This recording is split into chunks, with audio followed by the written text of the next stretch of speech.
correct. We have the Team TFT on the right side and Silver Plebs on the left side, starting out here with the first ban and first pick. So that means that Team TFT picked the map and the Silver Plebs chose to have the first pick, first ban in the game. And we're seeing a ban here on Gul'dan so far, which is a pretty solid choice, I would say. He has a really, really nice time clearing the minions with his Fell Flame ability. So if you're just somebody on your team or on the opposing team that pulls all the skeleton minions together, you can easily farm them, and therefore he offers a lot of shrine control to your team. Now let's see what the Team TFT will be picking here on the other side to ban.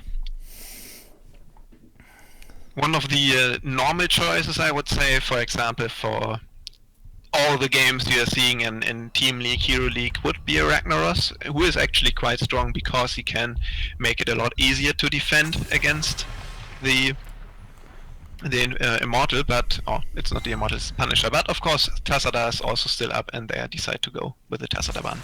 Yep. And Ragnaros instant picked here on Infernal Shrines. Of course, with the Q stacks on the minions, he is very fast in doing this, and the lanes are not too too far away, so he could easily roam. Yeah.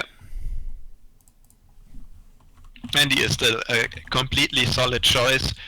A little bit better, or he profits a lot from Rega because of the ancestral healing, which allows him to be a lot more aggressive, I would say.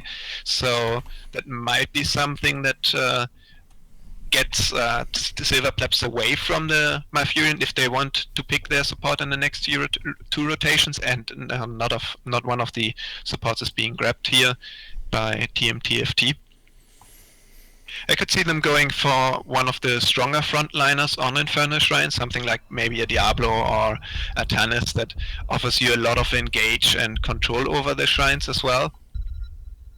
And maybe even pick up their Healer in the first rotation if they don't want to get banned out of it.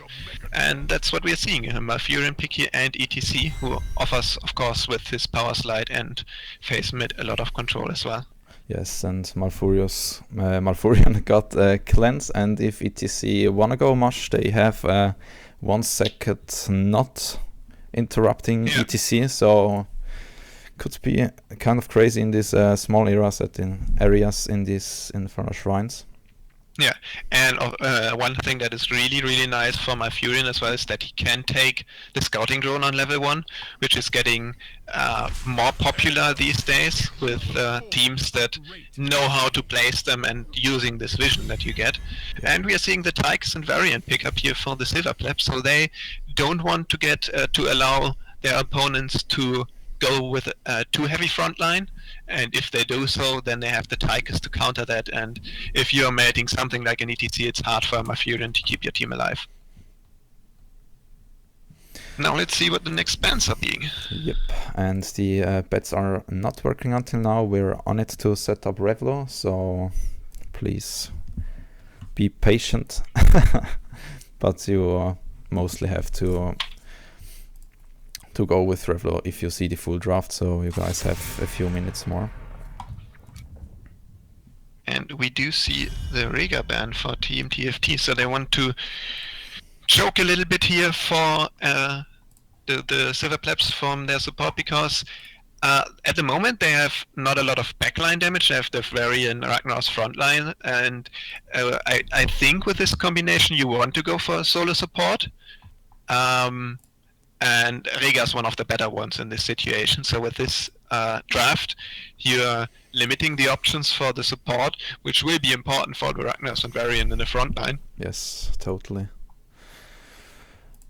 On the other side, Silver Plebs doesn't have an ban that is as easy, I would say, as the Rega ban, because Team TFT can still basically get everything they want. They only have their support and a tank, so they can still go for double frontline, triple frontline if they want to, or for something in the backline. And they're going within a Tannis ban, so they're afraid of the swaps. So maybe they want to pick up a support here that does not have cleanse, and therefore are afraid of the Atanas. Yeah, what I don't really get is banning on tennis here if they even got Tychus, so the Tank Shredder would be ready there, but of course the Tank Shredder won't be blinded, so perhaps of the blinds they just got rid of him.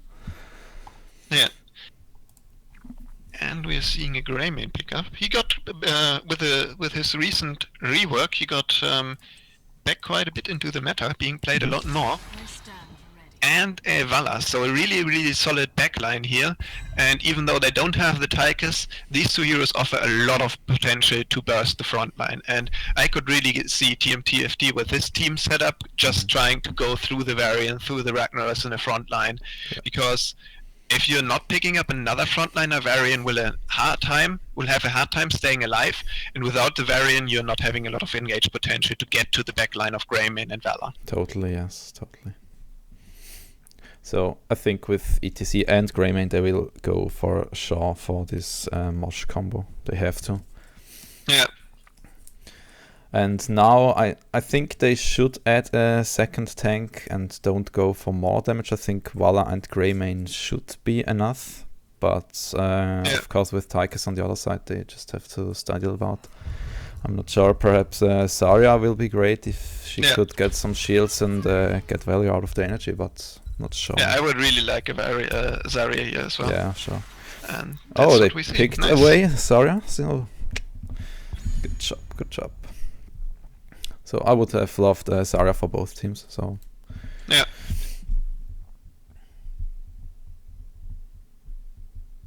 I think you should get in another frontliner there, because otherwise you will have a lot of problem contesting the shrine against Zarya, Ragnaros, and Varian in the front line. Maybe something like a Dehaka, so they can offer a lot of split push as well. He can split off easily. Would be great, yeah, totally, yeah. Has an easy time getting at the back line, trying to get at the Tychus, because if you just keep Tychus busy, you will have your ETC will have a lot of an easier time in the front line. What else is there? What could they pick up? I don't think Arthas would be that good. Stitches is nothing you need. Muradin, I don't know. Johanna. I mean, you could actually take... Okay, Tyr, also a nice choice. I like that. Getting a little bit of shields from him. Yeah. And if you have a good timing, you can try to block the Sephora Smash with... I think it both is 0.5 cast time, so you basically have to anticipate it to block it. But still, if you're seeing the variant charge coming in and you know somebody of your team is in trouble, just drop it instantly and you have a good chance to block a lot of damage there as well. So it's a nice choice. Yep. And we're going right into map number 1, Silver Plebs versus Team TFT, and I will start the intro video. So, which draft do you like more? I think I really like the Team TFT draft, because Tyrael just offers so much potential to a team. He is one of the harder heroes to play and to make work with a team, because his kit isn't as... He has a lot of hidden potential that if you're new to the game, you don't quite get why he is that good, I would say. But especially in the later stages, he can block off entrances to the shrine area with his holy ground. He has the sanctification that just single-handedly can win you team fights. He is really strong in combination of Malfurion, because it allows Malfurion to be a lot safer once he goes in. And I'm not quite sure how much influence Ragnaros can have against this team, because the backline of Vala and Greymane is just... He will have a lot of a hard time. Yeah, that's right. If he goes to the front line, Vala and Greymane will just wreck him away. Yeah. So he has really to care about this. And there isn't too much to keep him alive with the Brightwing and Zarya shield. So yeah, Zarya could become a problem, because she will have a lot of energy if she uses her shield ally at night. Good, but without with Varian solo tank, they will have a harder time in the early game. And if I think Team TFT is the favored team already, so if they're able to capitalize on that in the early game and get the earlier level 10, and maybe snowball from there, I think they're in a really good position. Yeah. Would you start with the left side, Silver Plebs? Yes, so on the left side we are having our blue team today, the Silver Plebs.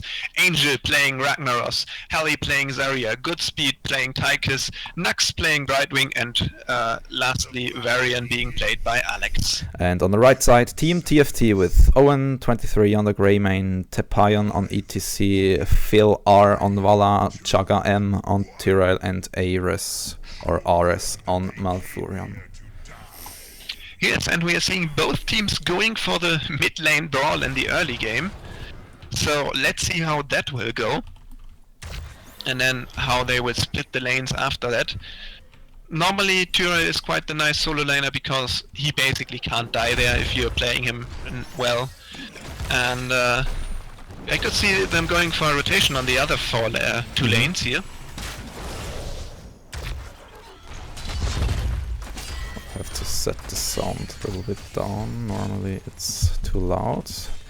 And which team will do the first kill? So good stun against Brightwing. He gets away now on the top lane. Tyrell and Ragnaros are fighting against each other.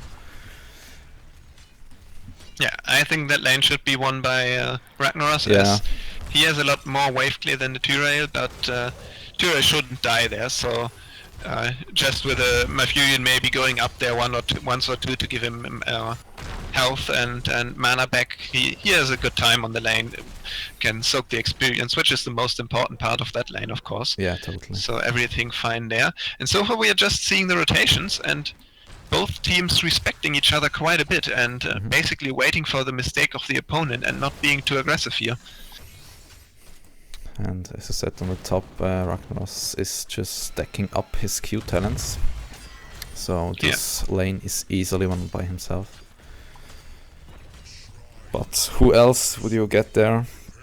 You could try to do with ETC, but won't be better. And the rest you need really for the rotations. So yeah, really nice here. Tyrell using his shield to block the Sulfura Smash and delay the quest talent of the great Ragnaros. So well done by him. So and now with level 4 reached for Team TFT, we see them going in onto the shrine. So we are seeing Greymane going for the cocktail build here, which is really strong on this map because it's really easy around the shrine areas to hit one minion and then dealing a lot of damage to everyone or all of the ones behind there. And in general we're seeing a lot of... there we see the first engage onto Alex and he is getting rooted back to 100 health, but he gets out of there alive and ETC is in trouble on the other side. Zarya now as well, and Zarya is the first blood in this game for Team TFT. And I will try to get up this replay. Hope it works.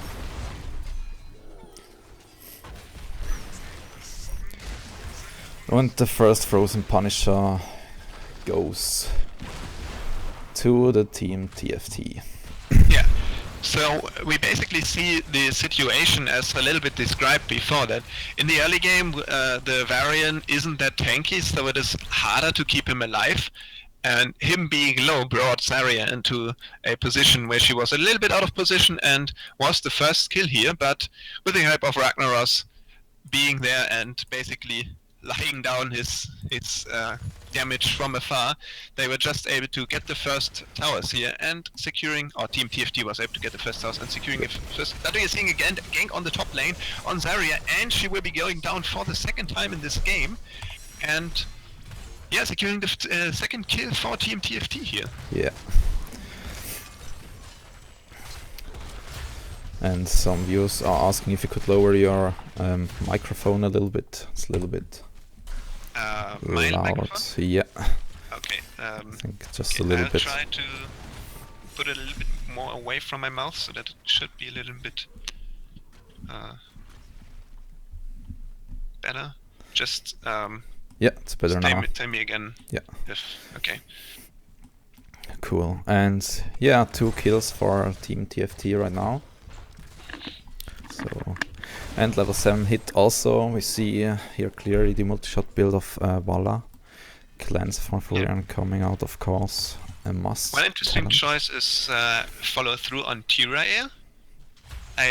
I'm not quite sure. I think it's not the. I think it's called reciprocate or something like that. Is the standard choice where your shield explodes. Mm-hmm. Yeah, that's right.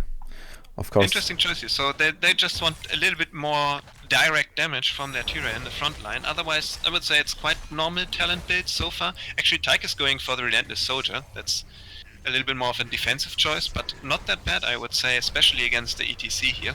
And Team TFT now really contesting this lane, this camp on the bot lane, and they get it. Well done by ETC, hiding in the bush.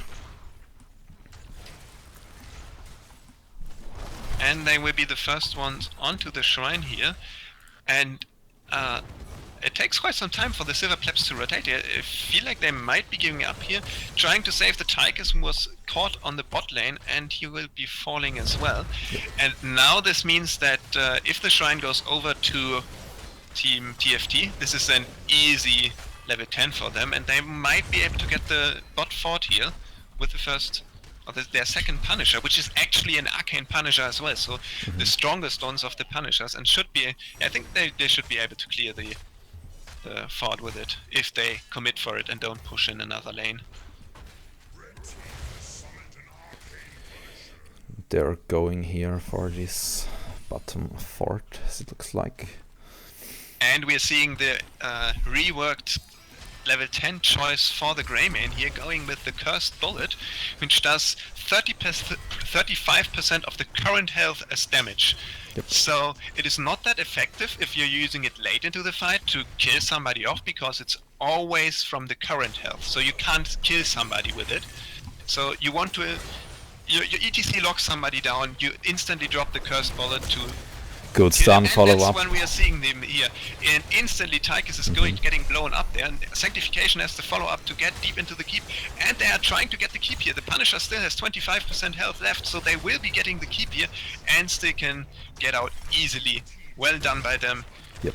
The opponents don't have the level 10 talents. Easy pickings for them, and securing a huge lead here in the early game. Ragnaros really tried to go into this keep to save it, but ETC really interrupts him perfectly in time, and so they easily got this first keep. Yeah. And yeah, Team TFT definitely showing their dominance here on Infernal Shrines, and with a 4-0 kills, that's really good for them. And now Brightwing needs to be careful on the top. Yep. But they are deciding to go, blinking out already. I like that choice, because there was a potential to be getting ganked here. And now we are in the situation that Team TFT might always have the talent lead for the next shrine phase. Yeah. And this is really hard to play from. If you're that far behind, that you're always playing this far from behind, because at some point you have to take a bad fight. ETC tried here to steal the camp again in the mid lane, but he was second too late. Yeah. Now we are also seeing the choices for the Silver Plebs of level 10, and something to note here is the Emerald Wind for Brightwing, because this means she has to have a really good position, because otherwise she will be the first target to kill. Yeah. And if you get it, then of course you have a good way to disengage for your team once somebody like the Varian or the Zarya or the Ragnaros is in trouble in the front line. So level 13 not hit now, so if a fight should be forced by Silver Plebs, they should really do it now and don't wait a little bit. Yeah, I agree. And they're clearing the mid lane here. Yep. We're seeing the stacks from Ragnaros. Yeah.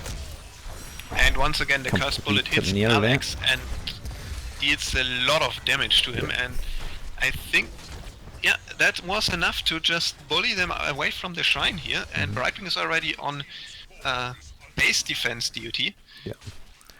Not the best defender here, so he would kind of have some trouble, and looks like the catapults are going to do some work on the core already. And I like this choice. We are seeing Team TFT pulling back with everyone but Greymane, with Malfurion scouting for him to get their camp as well, to have the camp push while they are pushing with a Punisher. Really nice choice here, and we're seeing already that they are establishing a really good macro game on this map, forcing their opponents to def the backline or the bot lane while they are taking the shrine, and now getting free value on the top lane while they're pushing in the mid lane. Totally, yes. And perfectly camp taken, so this will push further and further the whole time. They are going for Alex right now. They are not getting him, as it looks like. Good stun coming out from Ragnaros. And is this counter push certification taken by Tyrael right now? And good stun again. The team are... And now there comes the mosh. No follow up in time, as it looks like. And don't look like they could take out the keep until now, but it will probably fall onto the Punisher. Just a few hits and a kill against Zarya. Good silence coming out, stunning Varian here, and the keep is still alive. But they, of course, they don't have stress, so they could easily go back, taking their time, taking a few camps, and meanwhile the Silver Plebs have to defend the top lane. Yeah, but this time a better defense than on the bot lane, with the Ragnaros actually getting there onto the keep and having an amazing, what's it called? I think Molten Swing, stunning a lot of the team, and Tapion just got out with a slither of health there, and we're seeing the first smash being dropped here, but the counter engage from Tapion onto the Alex on the very end, and Ragnaros is the first one to fall here against the backline of the Team TFT, who just melted him away. Alex trying to get another engage here, being a little bit too deep, and there's the engage of ETC. Taunt getting out there, but will he be able to save himself? No, he dies as well, and Vala survives as well. And I think this will be them trying to get the keep as well. The next engage going onto Holly, but a nice cleanse there from Nux onto Holly to save him. But the keep falls here. The bullet of Owen misses the Tychus here, and I think they will be going back now. But once again, really well done by them, getting I think 2 kills here on the chase. So nice done. Yeah. Well, 13 against 16, so still talent lead for TFT right now, and they will just play this down.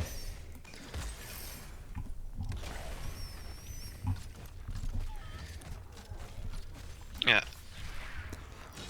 Good stun against Tyrael, but of course no problem. ETC now can isolate Tyrael, and he gets the focus down immediately. And with this kill, TFT could now easily push this wall down with this level 16. Do you think they could go for a keep here? Here, they still have the Fallen Shaman camp, and Tychus, which is the biggest backline damage, is dead. So they can at least try to get a little bit damage onto it.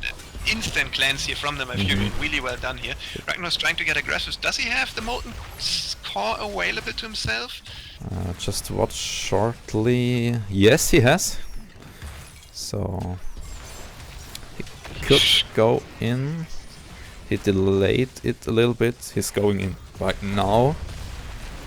I would have loved if he tried to save the keep before, but looks like they are going for an engagement. Not successful until now. Varian falls, and going in. Team's quite low. Malfurion has to be in the back a little bit, trying to heal himself up right now. Gudrun coming out, and Ragnaros falls. All keeps down, and as we see here in the bot lane, catapults are already going to do some damage. And certification going out here. We see the next kill against Tychus and even And Varian. that is going to be game. Yeah, quite a short one, 14 minutes 27 seconds. And Team TFT secures the first point in this best of 3 series. Yeah.